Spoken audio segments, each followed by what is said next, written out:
오늘 맥체인 6월 2일 맥체인 성경 읽기 신명기 6장, 시편 89편, 이사야 34장, 요한계시록 4장입니다. 오늘은 요한계시록 4장 말씀 우리 함께 보고 기도하겠습니다. 요한계시록 앞에 2장, 3장에서는 부활하신 예수님께서 당시 소아시아에 있던 7교회, 지금 여러 교회들을 대표한 교회라고 할 수 있겠죠. 7교회에 대해서 잘잘못을 평가를 하셨어요. 무엇은 잘했고 무엇은 잘못했다. 그러시면서 잘한 자에게는 어떤 상을 주시겠다고 이제 그런 말씀들을 하셨죠. 그러니까 우리도 이제 그런 교회들 중에 하나잖아요. 섬기고 있는 교회가, 우리가 섬기는 교회가 과연 주님께로부터 어떤 평가를 받을 것인가. 주님의 평가를 보시고 우리가 섬기는 교회들이 주님께로부터 칭찬받는, 인정받는 그런 교회가 될 수 있도록 또 기도를 하셔야 되겠습니다. 그런 내용이 이제 앞에 2장, 3장에 나와요. 그런 면에서 참 중요하죠. 그리고 이제 이어지는 4장, 5장은 사도 요한이 성령의 감동으로 이제 환상을 보게 되는데, 하늘의 보좌의 환상을 보게 됩니다. 하늘 보좌. 그 환상을 4장, 5장에서 기록을 하고 있어요. 4장 1절에 보시면, 2일 후에 내가 보니, 그러니까 7교회에 관한 그 환상을 본 것이죠. 주님 말씀을 듣고 나서 보니 하늘을 보니까 열린 문이 있는 거죠. 하늘을, 지금 사도 요한은 반모섬에 유배를 와 있어요. 유배를 와 있는데, 자, 하늘을 보니까 이 주일날 이제 기도를 하다가 환상을 보게 되는데, 문이 이렇게 쭉 열려 있는데, 하늘에 열린 문을 보고 있는데, 이제 처음에 앞에 2장, 3장 이제 말씀하셨던 그 음성 소리가 들리는 거예요. 내가 들은 바, 처음 내게 말한 바, 나팔 소리 같은 음성. 나팔 소리 크잖아요. 나팔 소리 같은데 그 이제 음성, 내용이 있는 거죠. 그 음성이 이르되 이리로 올라오라 하는 거죠. 하늘에서 열린 문에서 사도 요한을 부르는 소리가 들립니다. 이리로 올라오라. 이후에 마땅히 일어날 일들, 앞으로 되어질 일들에 대해서 내가 너에게 보여주겠다. 그 음성이 하늘에서 열린 문 사이로 들리는 거예요. 그 음성을 듣고 나서 바로 이제 성령의 감동이 됩니다. 4장 2절에 내가 곧 성령의 감동되었더니, 성령이 충만하게 입신 상태인지 큰 감동이 임한 거예요. 그런 순간에 순식간에 이제 하늘 위로 올라온 것입니다. 보라, 하늘에 올라와서 보니까 보좌를 베풀었고, 올라와서 보니까 하늘에 보좌가 보입니다. 보좌는 왕이 앉는 자리잖아요. 바로 여호와 하나님께서 앉으신 그 보좌가 보입니다. 그 보좌 위에 앉으시니 여호와 하나님을, 성부 하나님을 사도 요한이 하늘에 직접 이제 환상 중에 올라가서 보게 된 것이죠. 그러니까 하나님의 모습을 육신의 눈으로는 볼 수가 없어요. 우리가 죄 가운데 있는 우리가 그 감히 볼 수가 없습니다. 출애굽기 19장이 하나님께서 시내산 위로 강림하셔서 공중에서 직접 말씀을 하시잖아요. 그 음성을 들을 때 백성들이 굉장히 두려워합니다. 십계명이 듣고 나서 더 이상 들을 수가 없다고 백성들이 두려워 떨죠. 직접 더 계속 듣다가는 죽을 것 같은 그런 하나님의 위험 앞에 두려움을 느낍니다. 이거 직접 이제 볼 수가 없는데, 사도 요한은 환상 중에 이제 보는 것이죠. 육신으로는 볼 수 없지만 환상 가운데 꿈으로 이제 그렇게 볼 수가 있죠. 그래서 보좌 위에 앉으신 하나님을 보는데, 하나님이 과연 어떻게 생겼을까요? 우리는 본 적이 없잖아요. 모세도 직접 보지를 못하고 하나님께 그러시잖아요. 내가 지나갈 테니 네가 내 뒷모습을 볼 것이라. 이제 그렇게 말씀을 하셨었는데, 어쨌든 그 환상 중에 하나님 모습을 보는데, 그 앉으신 이의 모양이 벽옥과 홍보석 같고, 또 무지개가 보좌를 둘러 있는데 그 모양이 녹보석 같더라. 이렇게 이제 얘기를 하고 있습니다. 그러니까 뭔가 굉장히 찬란한 그런 영광스러운 빛이, 찬란한 영광스러운 모습의 그 하나님을 보게 돼요. 이제 벽옥이라고 하는 것이 이제 뭐냐면, 영어로 제스퍼라고 이제 그렇게 보통 보고 있는데, 옥색이죠. 이제 옥과 같은 그런 것이고, 그 다음에 홍보석은 붉은색, 사파이어나 이렇게 번역도 하고 그러는데, 붉은색 그 보석의 아주 찬란한 형상. 그 다음 녹보석은 에메랄드라고 보통 번역들을 하고 그러는데 녹색이에요, 녹색. 그죠? 에메랄드로 녹색 보석. 지금 이제 보석 가공이 이제 굉장히 발달되어 있고, 옛날에도 이제 보면은 뭐 신라 시대 그런 이제 그 옛날 왕들의 묘에서 그 금관도 나오고 보석들이 나오잖아요. 보석들에 보면 이런 것들이 있어요. 이제 아주 예쁜 돌들이 있단 말이에요. 그걸 잘 가공을 해가지고 보석으로 이제 사용을 하잖아요. 어쨌든 가장 아름다운 광채를 이 빛을 내는 게 보석들이란 말이에요. 그 중에 다이아몬드가 최고로 이제 빛이 찬란하고 그렇잖아요. 그렇게 하는데 어쨌든 사도 요한이 그 보좌에 앉은 하나님의 모습을 보니까 이런 찬란한 아주 찬란한 빛을 발하고 있는 그런 모습으로 보였어요. 하나님의 아름다운 영광의 광채를 더 이상 어떻게 표현할 수가 없어. 자, 그런데 이제 선지자 에스겔도 하나님의 보좌를 보게 돼요. 환상 중에 보게 되는데 그 모습이 아주 비슷해요. 보면은 한 구절 보여드릴게요. 에스겔 1장에 이제 하나님의 보좌의 형상을 자세히 묘사를 하고 있는데 1장 26절에 보좌의 형상이 있는데 그 모양이 남보석 같다. 이제 그렇게 얘기를 해요. 이 남보석이 이제 물론 앞에 요한은 그 헬라어로 기록이 되어 있고 지금 에스겔은 히브리어로 지금 기록을 하고 있거든요. 그래서 남보석 같다고 하는데 남보석은 보통은 이제 영어로 번역할 때 사파이어라고 번역을 해요. 그러니까 청색이죠. 파란색.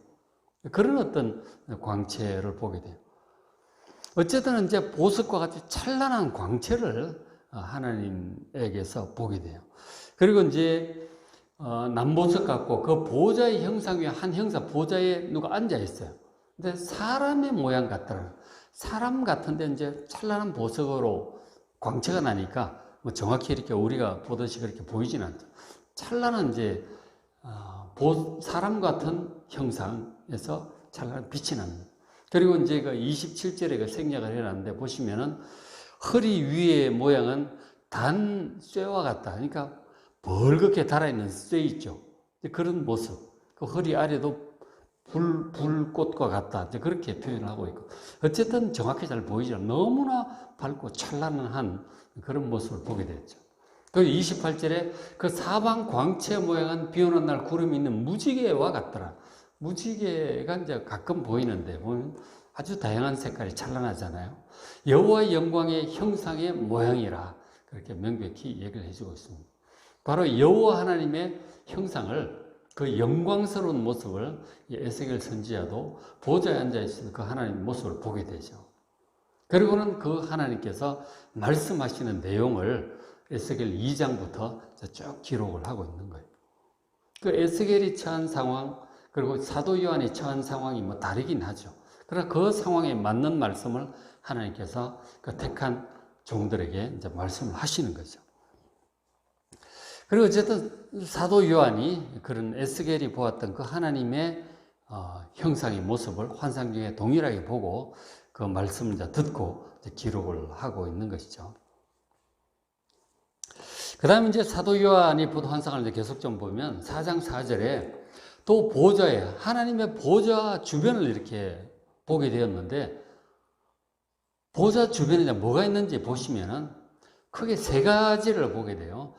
자, 보좌에 둘려 24보좌들이 있고 그 보좌들 위에 24장로들이 흰옷을 입고 머리에 금관을 쓰고 앉아있는 모습을 보게 돼요. 보좌가 있는데 보좌는 왕의 자리잖아요. 그 주변에도 24보좌가 있는 거예요. 왕좌가 또 24개가 있습니다.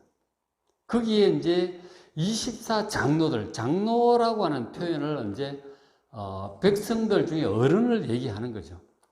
그죠? 옛날에 우리 교회도 그런 이제 그걸 따서 장로라고 하는 제도를 세우고 있죠. 그죠? 장로 중에 우리 이제 장로 헌법을 보면 전 다스리는 자를 장로라고 해요. 장로라고 하고 그 중에 특히 이제 그 우리 장로 헌법에 의하면은 장로 중에 목사가 있고 장로가 있다 이렇게. 장로는 다스리기만 하는 자고 목사는 가르치고 다스리는 자를 목사를 한다. 이제 이렇게 헌법이 되어 있죠. 어쨌든 이제 장로의 헌법이 그렇다는 얘기고 장로라고 하는 것이 옛날에 이제 그 우리 아프리카 이런 데 가도 그렇고 인디언들이나 그 이제 원시 부족들 그런 데 가보면은 백성들 중에 그 어른이 있잖아요. 그 어른이 이제 지도자가 되는 거죠. 그 지도자 한 사람이 있고 주변에 같이 의논하는 어른들이 같이 있는 거예요. 그 어른, 이 장로라고 하는 것이 이제 그런 뜻을 가지고 있어요. 어쨌든 저기서 이 어른급에 해당하는 지도자급에 해당하는 사람들이 있는데 그들도 왕좌에 앉아 있는 것을 보면 이들도 이제 뒤에 보면 금관을 쓰고 있잖아요. 왕으로 하나님과 함께 다스리는 자들이 있어요. 왕중의 왕에서 하나님이 가운데 계시고 또 똑같이 보좌에 앉아 금관을 쓰고 하나님을 도와서 함께 다스리는 뭐 분봉왕 같은 거죠. 한 지역을 다스리는 그런 왕들이 있다는 거예요. 옛날에 이제 황제가 있고, 그죠? 황제가 있고, 그리고 이제 황제를 받들면서 그의 지시를 따라서 각 지역을 다스리는 또 왕들이 있단 말이에요. 그런 존재들인 것이죠. 전체를 다스리는 왕 하나님, 여호와 하나님 계시고, 주변 하나님과 함께 각 지역을 다스리는 왕들 24명이 이제 있다고 하는 사실을 이제 보게 돼요. 그리고 또 하나 5절에 보면 보좌 앞에 켠 등불이 7이 있습니다. 하나님 보좌 바로 앞에 등불이 7이 있는데 그것은 하나님의 7 영이라 그렇게 말씀합니다. 그것을 이제 사도 요한이 딱 깨닫게 된 거죠. 아, 저건 하나님의 영이구나. 성령이시구나 하는 것을 보게 됩니다. 하나님 보좌 앞에 하나님의 뜻을 따라서 온 세상에 충만하며 또 하나님의 뜻을 이제 집행하시는 성령께서 이제 계신 것을 보게 돼요. 그리고 이제 6절에 보면 보좌 가운데와 보좌 주에 4 생물이 있습니다. 생물, 어떤 이제 사람도 아니고 동물도 아니고 어떤 살아있는 존재들이다 이런 뜻이잖아요. 근데 그게 앞뒤에 눈들이 가득합니다. 앞에도 있고 뒤에도 눈이 있고 눈이 가득하더라. 그 생물에 관해서 이제 뒤에 또 나오니까 다시 좀 볼게요. 그러니까 지금 3가지를 보게 된 거죠. 하나님과 함께 온 세상을 다스리는 24가 왕들을 보게 돼요. 그리고 성령을 보게 되고 그리고 생물들을 보게 되면 저 생물들은 천사들인 것이죠. 천사들을 보게 돼요. 그러니까 하나님의 보좌 주변에 무엇이 있는지를 사도 요한이 보고 3가지가 있음을 이렇게 기록을 하고 있어요. 먼저 이제 24장로가 어쩐 존재인지 신학자들마다 많은 이제 해석들을 해요. 이렇다 저렇다 얘기를 하고 있는데 이제 전체적으로 보면 그렇게 보고 있어요. 그러니까 24장로니까 구약의 12지파 그리고 신약의 12사도 이제 그런 강조를 많이 하고 있거든요. 나중에 이제 새 예루살렘 성을 이제 20장, 21장 이제 거기 보시면은 새 예루살렘 성문이 있어요. 성문이 있는데 성문에 이스라엘 12지파 이름이 새겨져 있어요. 그리고 그 새 예루살렘 성 기초가 있잖아요. 기초석에 12보석으로 되어 있는데 그게 12사도 이름이 있어요. 근데 그런 것을 볼 때 12지파라고 하는 것은 구약의 백성들을 가리키고 있는 것이고 12지파라고 하는 것은 12사도라고 하는 것은 신약의 백성들을 얘기를 하는 것이죠. 그러니까 신구약의 모든 하나님의 백성들을 지금 대표하는 사람들로 그렇게 봐요. 24장로들. 그렇죠? 그래서 그것을 그렇게 주로 많이 보고 또 천사로 보는 그런 학자도 있는데 어쨌든 저는 이제 24장로를 신구약의 백성들의 어떤 대표로 그렇게 볼 수 있지 않겠나 이제 그렇게 봅니다. 어쨌든 또 계시록 22장에 보면 구원받은 하나님의 자녀들은 이 베드로 후서도 그런데 왕과 같은 제사장들이라고 했어요. 그리고 22장에 보면 최종적으로 구원받은 하나님의 자녀들의 모습이 왕으로서 영원토록 다스릴 것이라고 말씀을 하셨어요. 왕이라고 했어요. 하나님 구원받은 하나님의 백성들, 하나님의 자녀들은 하나님과 함께 다스릴 것이라고 하셨어요. 예수님과 함께, 하나님과 함께 다스릴 것이라고 하셨기 때문에 저 24장로는 하나님의 백성들의 대표로 그렇게 보는 것이 옳을 것 같습니다. 그러니까 하나님과 함께 이 새하늘과 새 땅을 다스릴 하나님의 자녀들, 이 왕과 같은 제사장으로 다스리는 하나님의 자녀들을 지금 가리키고 있는 것이죠. 그렇게 있고, 그러니까 하나님 보좌 가까이, 하나님과 다스리는 존재니까 하나님의 자녀들이 그렇게 영광스러운 존재, 그리고 성령께서 계시고, 그리고 내 생물, 가까이, 하나님 보좌 아주 가까이에는 이 천사들이 있습니다. 그리고 이제 그 4장 이제 6절에 보시면은 보좌 주에 네 생물이 있는데, 바로 이 천사들, 네 생물에 대한 묘사를 하고 있는데, 7절에 첫째 생물은 얼핏 보니까 사자 같아요. 사자는 아니에요. 그죠? 사자 비슷하게 생긴, 사자, 그 갈퀴와 뭐 호령 소리, 뭐 그런 게 있잖아요. 그리고 둘째 생물은 송아지와 같아요. 소 같은 거, 소. 그리고 셋째 생물은 사람 같아요. 사람 비슷하게 생겼고, 넷째 생물은 독수리 비슷하게 생겨요. 새 중에 가장 강력한 존재잖아요. 자, 그렇게 이제 되어 있는데 각각 6날개를 가졌어요. 이 생물들이. 그러니까 이 땅에 볼 수 없는 그런 존재죠. 날개가 6인데 그 안과 주위에 눈들이 가득하더라 하는 거죠. 이 눈이 가득하다고 하는 것은 온 세상을 감찰하는 그런 눈으로 학자들은 그렇게 봅니다. 하나님 뜻을 받들어서 온 세상을 감찰하고 있는 그런 존재로 보고 있는 것이죠. 어쨌든 그러고 그들이 하나님의 보좌 주변에서 밤낮 쉬지 않고 항상 하나님을 찬송을 해요. 거룩하다, 거룩하다, 거룩하다.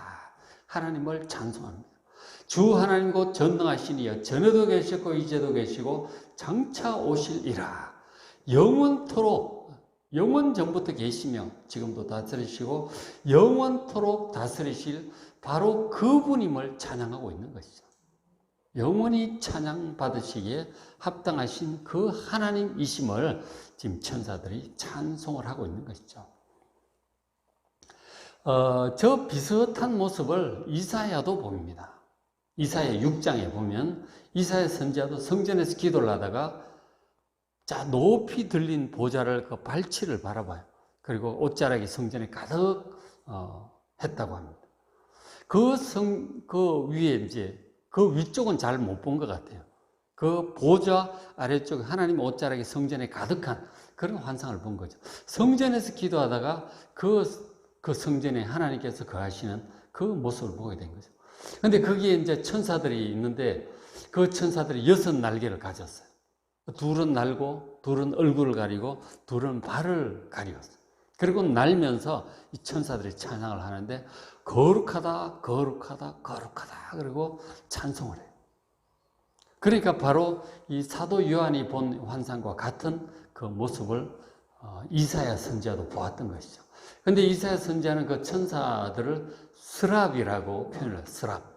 스랍 천사라고 표현을 하고 있는데 그 히브리어 보면 세라핌이라고 이제 그렇게 기록이 돼요. 세라핌 천사들을 보게 됩니다. 그래서 지금 사도 요한이 본 천사도 하나님 주변에 찬양하는 그 천사들이 이사야와 선지자와 똑같은 그 스랍 천사들임을 알 수가 있고요. 그리고 또 하나 이런 게 있어요. 하나님께서는 성전을 짓게 하셨는데 성전 안에서 환상을 보다가 기도하다가 환상을 본 거 아니에요, 이사야가. 그러니까 성전 안에 실제로 하나님께서 성전을 만들게 하실 때 법궤를 이제 만들어서 그 안에 그 십계명 돌판도 넣고 그렇게 했잖아요. 그 위에다가 황금으로 이제 뚜껑에 해당하는 속죄소를 만들게 하셨어요.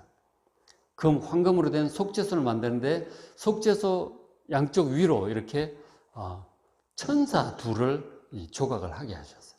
그 천사가 그룹이에요. 그룹 천사를 조각을 하게 하셨어요. 그리고 실제로 이제 성소 안으로 지성 안으로 들어가면은 그 지성소 들어가는 입구의 휘장에 그룹 천사를 이렇게 수를 놓게 하셨고, 그리고 천정에도 이제 사중으로 덮개를 하는데 제일 안쪽에 덮개에 그룹 천사를 수놓게 하셨어요. 그러니까 하나님 보좌 주변에 이 속죄소가 하나님의 보좌거든요. 하나님이 거기에 임하셔서 말씀도 하시고 그렇게 하셨는데 모세도 만나고 그렇게 하셨거든요. 그렇게 하셨는데 그 보좌 사방이 그룹이에요. 황금으로 조각도 있고 천정에도 입구에 또 전부 그룹으로 수놓고 조각을 하게 하셨던 것이죠. 그러니까 하나님의 보좌 주변에 그룹 천사들이 있다고 하는 것을 그 지성소를 통해서 보여주신 거예요. 그러니까 그룹이 히브리어로 케루빔이라고 합니다. 케루빔. 그리고 이사야가 보았던 스랍 천사는 세라핌이라고 이제 그렇게 히브리어로 적혀 있죠. 어쨌든 사도 요한이 본 이 보좌 주변의 천사가 이 세라핌과 케루빔 이제 천사들임을 우리가 알 수 있죠. 다 이제 동일한 존재겠죠. 그렇게 되어 있습니다. 그래서 이제 하나님 보좌 가까이 천사들이 있고, 그리고 앞에 성령께서 계시고, 그리고 하나님과 함께 다스리는 왕과 같은 왕으로 다스리는 이 하나님의 백성들이 있는 것을 보게 되는 거죠. 그리고 이제 천사들이 하나님을 이렇게 찬양하는 내용이 보니까 영원 전부터 계시는 거룩하신 하나님을 찬양을 하죠. 그리고 이어서 이제 사람들이 또 찬양을 하죠. 24장로들이 계시록 4장 10절에 24장로들이 보좌에 앉으신 이 앞에 엎드려 하나님 앞에 전부 엎드려 절을 합니다. 이 하늘의 성도들, 이 왕들이 엎드려 세세토록 살아계시는 이게 경배를 합니다. 막 절을 하고, 이 예배라고 하는 것이 경배예요. 이런 모습으로 보좌에 계신 하나님께 절을 하는 그런 마음으로 우리가 예배를 드려야 되는 거예요. 특별히 주일 예배, 더 정말 그렇게 이런 마음으로 예배를 드리는 거죠. 경배하고 자기의 이 금관을, 왕관을 보좌 앞에 드립니다. 하나님께 보좌 앞에 드립니다. 그러면서 말하기를 우리 주 하나님이여 영광과 존귀와 권능을 받으시는 것이 합당하오니, 영광 받으시 합당하십니다. 하나님. 주께서 만물을 지으신지라, 온 세상을 창조하신 하나님. 만물이 주의 뜻대로 있었고 또 지으심을 받았나이다. 그렇게 찬양을 합니다. 그리고 우리 사람들도 그렇게 하나님의 지음을 받았잖아요. 천사들도 마찬가지고. 모두 하나님의 지으심을 받은 존재들이. 그리고 사람뿐만 아니라 천지 만물을 모든 동물들, 식물들 다 지으셨죠. 천지 만물을 지으시고 다스리시고, 그리고 모든 것을 구원하시고 새롭게 회복하실 그 하나님을 찬송하고 있는 것이죠. 그렇죠? 요한이 이 하나님 나라에 올라가 하나님 나라의 모습을 환상적으로 보았어요. 그리고 이어지는 5장은 바로 어린 양 옆에, 그 하나님 보좌 옆에 어린 양을 보게 돼요. 예수님을 보게 돼요. 5장에서는 예수님에 관한 그런 찬양이 또 나오고 있습니다. 삼위일체 하나님 다 나오죠. 아버지 하나님, 성령님, 그리고 어린 양 예수님도 보게 돼요. 그 어린 양 예수님을 향해서 또 24장로들과 천사들이 다 찬양을 올립니다. 삼위일체 하나님께 그렇게 찬양하는 모습을 보게 돼요.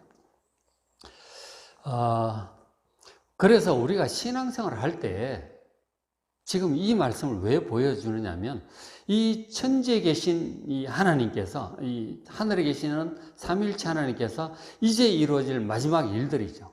7 인의 환란과 7 나팔의 환란, 7 대접의 환란, 그리고 예수님 재림하시고 온 세상 바벨론 문명을 멸망시키시고, 그리고 새하늘과 새 땅을 여시는 이 일들에 대해서 그걸 누가 하느냐? 삼위일체 하나님께서 하신다는 것을 이제 보여주는 거예요. 그렇죠? 그래서 걱정할 필요가 없어요. 어떤 난리가 나고 어떤 일들이 생겨도 전혀 두려워하거나 걱정할 필요가 없습니다. 전능하신 삼위 하나님께서 이 모든 일들을 잘 해나가고 계심을 믿으시기 바랍니다. 걱정할 필요가 없다. 하나님 믿고 따라가는 것입니다.